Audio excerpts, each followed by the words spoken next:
दोस्तों, आज की इस वीडियो में हम बात करेंगे एक्ट्रेस मंदाकिनी के बारे में। मंदाकिनी एक बहुत ही खूबसूरत एक्ट्रेस जिसने पहली हिंदी फिल्म से ही बॉलीवुड में आग लगा दी, लेकिन धीरे धीरे जब असलियत सामने आई तो खुद ही फिल्मों से साइडलाइन होती चली गई।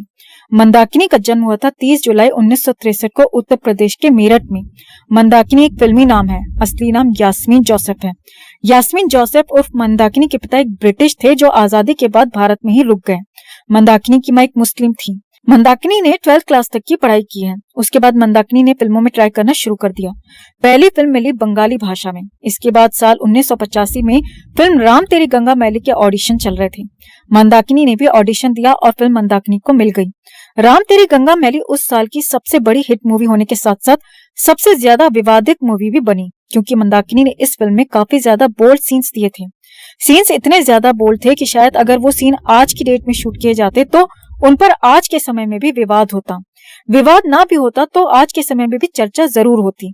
फिल्म में लीड रोल में थी मंदाकिनी और उसके साथ था राज कपूर का छोटा बेटा राजीव कपूर, जिसकी ये डेब्यू मूवी थी। फिल्म सुपरहिट साबित होती है और मंदाकिनी की गाड़ी फिल्मों में चल निकलती है। मंदाकिनी अति महत्वाकांक्षी लड़की थी। वो जल्दी से जल्दी सफलता की सीढ़ियां चढ़ना चाहती थी और इसके लिए वो किसी भी हद तक जा सकती थी। राम तेरी गंगा मैली फिल्म 1985 में आई थी। उस समय तक दाऊद भारत में ही था और पूरी तरह से इंडस्ट्री पर अपना कब्जा जमा चुका था। हफ्ता वसूली, ड्रग्स का व्यापार, सट्टेबाजी जैसे काम उसके मुख्य काम थे। अपनी काली कमाई को फिल्मों में लगाने लगा था और बॉलीवुड के हर छोटे बड़े कलाकार से उसका दोस्ताना था। आए दिन बॉलीवुड के लिए अपनी तरफ से पार्टीज करता था, जिसमें हर बड़े से बड़ा कलाकार यहाँ पर हाजिरी लगाता था। जैसे ही राम तेरी गंगा मैली फिल्म हिट हुई तो चारों तरफ मंदाकिनी की चर्चा होने लगती है। उसकी खूबसूरती की चर्चा होने लगती है। इसके बाद दाऊद इब्राहिम बॉलीवुड स्टार्स के लिए फिर से एक पार्टी ऑर्गेनाइज करता है। इस बार उसमें मंदाकिनी भी जाती है। मंदाकिनी और दाऊद की वहां पर मुलाकात होती है और धीरे धीरे ये मुलाकात प्यार में बदल जाती है। दाऊद को शौक था बॉलीवुड की हीरोइंस के साथ खेलने का। दाऊद हर तीसरे दिन एक नई एक्ट्रेस को पकड़ता, यूज करता और फेंक देता। जैसे ही दाऊद और मंदाकिनी का प्रेम परवान चढ़ता है, वैसे ही दाऊद को भारत छोड़ना पड़ता है। साल 1986 में दाऊद पर एक मर्डर का आरोप लगता है और वो कुछ बड़े नेताओं की मदद से भारत से दुबई भाग जाता है। इसके बाद मंदाकिनी हर 2-3 महीने में दुबई जाने लगती है। कहा यह जाता था कि मंदाकिनी वहां पर मॉडलिंग से रिलेटेड कामों के लिए जाती है, लेकिन उसी दौरान मंदाकिनी और दाऊद का एक फोटोग्राफ मीडिया में वायरल हो जाता है, जिसमें मंदाकिनी दाऊद के साथ क्रिकेट स्टेडियम में मैच देख रही थी, जो कि दुबई का एक फोटो था। उस फोटो के बाद मंदाकिनी और दाऊद के अफेयर की खबरें आने लगती हैं। हालांकि मंदाकिनी ने कभी भी ये बात अपने मुंह से कभी नहीं स्वीकारी। मंदाकिनी की पहली फिल्म राम तेरी गंगा मैली को माना जाता है, जबकि उससे पहले मंदाकिनी की 2 हिंदी फिल्में पहले ही रिलीज हो चुकी थी, लेकिन उनमें मंदाकिनी का साइड रोल था और वो फिल्में सफल भी नहीं हुई थी। इसीलिए इनमें मंदाकिनी के काम को किसी ने भी नोटिस नहीं किया। यही कारण है कि मंदाकिनी की पहली फिल्म राम तेरी गंगा मैली को ही माना जाता है। राम तेरी गंगा मैली बहुत बड़ी हिट मूवी थी, लेकिन इसके बाद मंदाकिनी की कोई भी मूवी इतने बड़े लेवल पर सफल नहीं हुई। मंदाकिनी की कुछ एक फिल्मों को छोड़ दें तो उसकी ज्यादातर फिल्में लगातार फ्लॉप ही रहीं। इसके बावजूद मंदाकिनी के पास फिल्मों के ऑफर्स की कोई कमी नहीं थी। साल 1986 में मंदाकिनी ने 6 फिल्में की। साल 1987 में 7 फिल्में की। 1988 में 9 फिल्में की और 1989 में 7 फिल्मों में काम किया, जबकि साल में उसकी मुश्किल से इक्का दुक्का फिल्में छोटी बड़ी हिट होती थी। फिर भी उसके पास फिल्मों की लगातार भरमार थी। मंदाकिनी के पास लगातार फ्लॉप फिल्मों के बावजूद फिल्मों के ऑफर्स आने का सबसे बड़ा कारण था दाऊद इब्राहिम। मंदाकिनी हर 2-3 महीने में दुबई जाती, दाऊद से मिलती और इधर भारत में उसे फिल्में मिल जाती। लेकिन 1990 के बाद ऐसा कुछ होता है कि पूरा बॉलीवुड एकदम से चौंक जाता है। 1990 में मंदाकिनी की हालांकि 8 फिल्में रिलीज होती हैं, लेकिन उन सभी की शूटिंग 1990 से पहले ही पूरी की जा चुकी थी। दरअसल 1990 में मंदाकिनी ने अचानक से फिल्में साइन करनी बंद कर दी। हालांकि दाऊद की तरफ से उसे फिल्में दिलवाई जा रही थी, लेकिन मंदाकिनी अब कोई भी फिल्म साइन नहीं कर रही थी और इसका कारण था कि मंदाकिनी दाऊद से शादी करके दुबई में सेटल होने के सपने देख रही थी। इधर उसने दाऊद से शादी को कहा और तभी दाऊद ने उसके सर से अपना हाथ हटा लिया। दाऊद बॉलीवुड के एक्ट्रेसेस को सिर्फ मन बहलाने के लिए यूज करता था और आज भी करता है। दाऊद किसी एक्ट्रेस से प्यार नहीं करता था कि उनसे शादी कर ले, लेकिन मंदाकिनी को लगा कि दाऊद उससे सच में प्यार करता है और उससे शादी भी करेगा।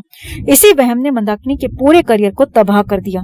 मंदाकिनी ने जैसे ही दाऊद से शादी को कहा तो दाऊद ने उसे साइडलाइन कर दिया और उसे फिल्में दिलानी बंद कर दी। इसके बाद मंदाकिनी 1991 में एक हिंदी फिल्म में दिखाई देती है और एक बंगाली में। 1991 के बाद 1992 में एक हिंदी फिल्म। उसके 4 साल बाद आखिरी बार साल 1996 में एक फिल्म में दिखाई दी, यानी साल 1990 तक जहां मंदाकिनी हर साल 8-9 फिल्में कर रही थी, वहीं दाऊद का हाथ मंदाकिनी के सर से जैसे ही हटता है मंदाकिनी बॉलीवुड से एकदम से गायब सी हो जाती है, क्योंकि मंदाकिनी के एक्टिंग में इतना दम नहीं था कि वो अपने दम पर फिल्में ले पाती। उसे जितनी भी फिल्में मिलती थी वो सारी फिल्में दाऊद के इशारे पर मिलती थी।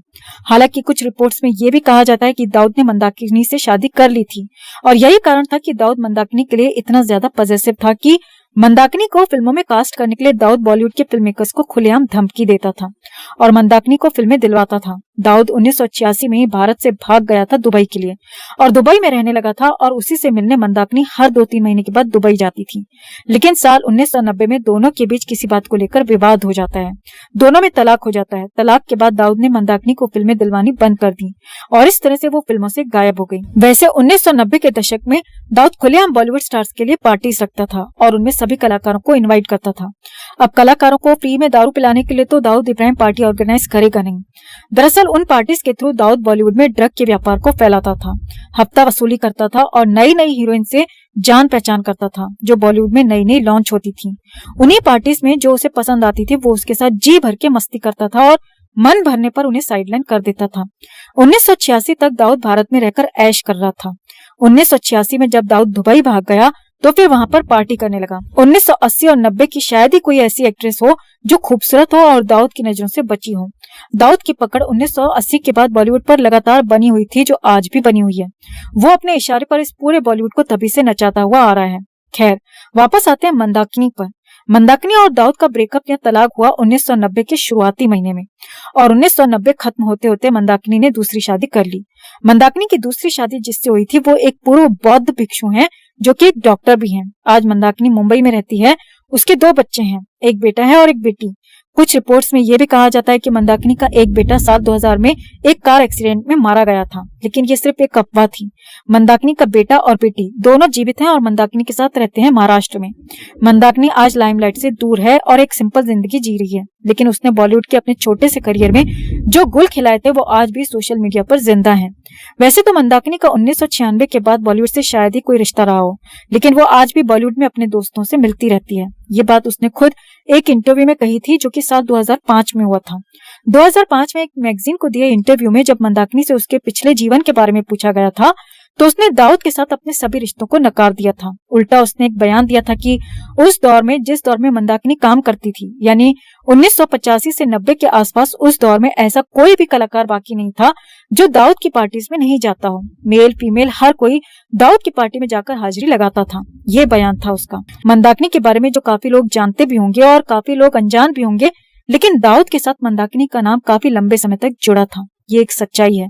मंदाकिनी और दाऊद के रिश्ते की सच्चाई पर आपका क्या कहना है? कमेंट में आप भी अपनी बात, अपनी राय जरूर रखें। वीडियो को लाइक और शेयर कर अपना प्यार और सपोर्ट भी जरूर दिखाएं। चैनल को सब्सक्राइब कर चैनल के साथ जुड़कर हमारी आवाज बने।